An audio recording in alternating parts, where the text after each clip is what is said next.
नमस्कार समस्त को आज हूँ आमर पवित्र सांब दशमी से उपलक्षे बर्तमान देखो मु नड़िया कोरी रखीदी सहित मु ठाकुर पूजा कम सारी आउ कदली पत्र आंब डाल दुब सब रेडी करदेली कारण आम छात पर आज भोग लगे पूजा हम सूर्य को पूजा करवा बर्तमान ता सहित मु किचेन रे डालमा बसई दी डालमा भी फुटिया लगे डालमा सहित मु खीरी बसई देखिए खीरी बर्तमान पोजिशन कौन अच्छी बर्तमान देखते खीरी भी मोर फुटला डालमा खीरी मोर शेष हो लगे पूर्व मुझे काटी फूलकोबी और पनीर फूलकोबी पनीर बनवार था मोर आज मोर मकर चाउल बनवार था तेणु मुझे चाउल भी पानी पकई दी अरुआ चाउल मकर चाउल बनैबी अब पिठा बाटर रेडी हो भेराइटी पिठा हम आप आगु देखिए सब मो चैनल कौन केमी आज क्यों प्रकार सब पिठा हो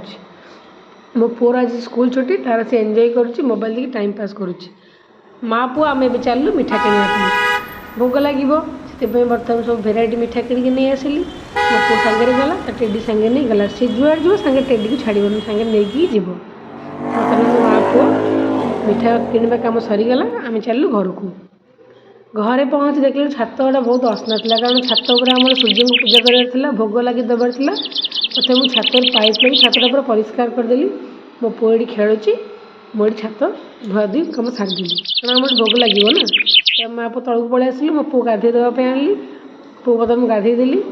तार से केबे भी खुशी गाधेब ना सब जबरदस्ती कर गाधे पड़े से केबे भी कह मुझे गाधेबी माडी मकच धरिकी जबरदस्ती गाधे पड़े बर्तमान गाधुआ कम सरीगला सारिकी आम सब चलू छात छात देखो बर्तमान आम पूजा हो समस्त नजर भी पिठा उपर देखो बुढ़ा चकुली देन बरा चकुली आउ कौन होता चितौ पिठा भेराइटी पिठा है खीरी मकर चाउल सब बर्तमान आम खायापी रेडी हो गलुणु देखु छणा पिठा भी होती मु नुआ करी आज ब्लॉग बनाऊँगी तेणु मु जानी आपन को केमी मो वीडियो लगे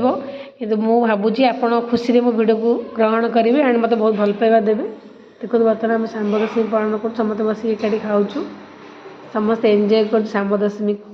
बहुत खुशी लगुच मिसिकी खाऊँ खाया सारापर आम बर्तमान छात